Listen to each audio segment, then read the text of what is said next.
మరో శుక్రవారం box office ని నిరాశ పెట్టింది.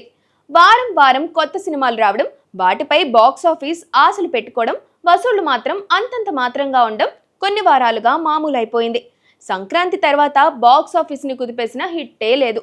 రాకాస, బైకర్, డెకాయిట్ ఓకే అనిపించాయి, కానీ పూర్తి స్థాయిలో అలరించలేకపోయాయి. ఈ శుక్రవారం కూడా 4 సినిమాలు రిలీజ్ అయ్యాయి. తెలుగు నుంచి bad boy Karthik, Thimmarajupalli TV, పాపం ప్రతాప్, పల్లి చటంబి సినిమాలు ప్రేక్షకుల్ని పలకరించాయి. బ్యాడ్ బాయ్ కార్తిక్ సినిమాను చూసి జనం బేజారెత్తిపోయారు. వీడు బ్యాడ్ బాయ్ కాదు, వర్స్ట్ బాయ్ అన్నట్టుగా రివ్యూలు కూడా ఇచ్చేశారు. నాగశౌర్య కెరీర్లోనే అతిపెద్ద డిజాస్టర్ ఇది. ఈటీవీ విన్ నుంచి వచ్చిన పాపం ప్రతాప్ కూడా ప్రేక్షకుల్ని అలరించలేకపోయింది.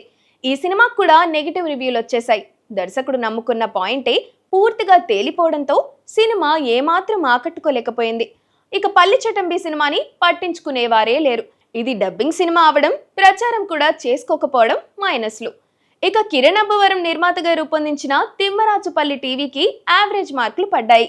నిర్మాతగా కిరణ్ ప్రయత్నం అభినందించదగిందే. అయినా ఈ సినిమాకు మాత్రం ఓపెనింగ్స్ దక్కలేదు. గత వారం విడుదలైన డెకాయిట్ ఇంకా కొన్ని థియేటర్లో అలానే ఉంది. దానికి కూడా వసూళ్లేం లేవు. ఎండలు మండిపోవడం, థియేటర్ల దగ్గర ఊరించే కంటెంట్ రాకపోవడం, దానికి తోడు ఐపీఎల్ కూడా ఓ గుదిబండగా మారిపోయింది. అందుకే వసూళ్లు ఇలా మందకొడిగా ఉంటున్నాయి. ఏదో ఒక పెద్ద సినిమా వచ్చి కాస్త హుషారు తీసుకొస్తే తప్ప బాక్స్ ఆఫీస్ దగ్గర కళ కనిపించే అవకాశాలు కనిపించడం లేదు. మరి అలాంటి సినిమా ఎప్పుడొస్తుందో చూడాలి మరి.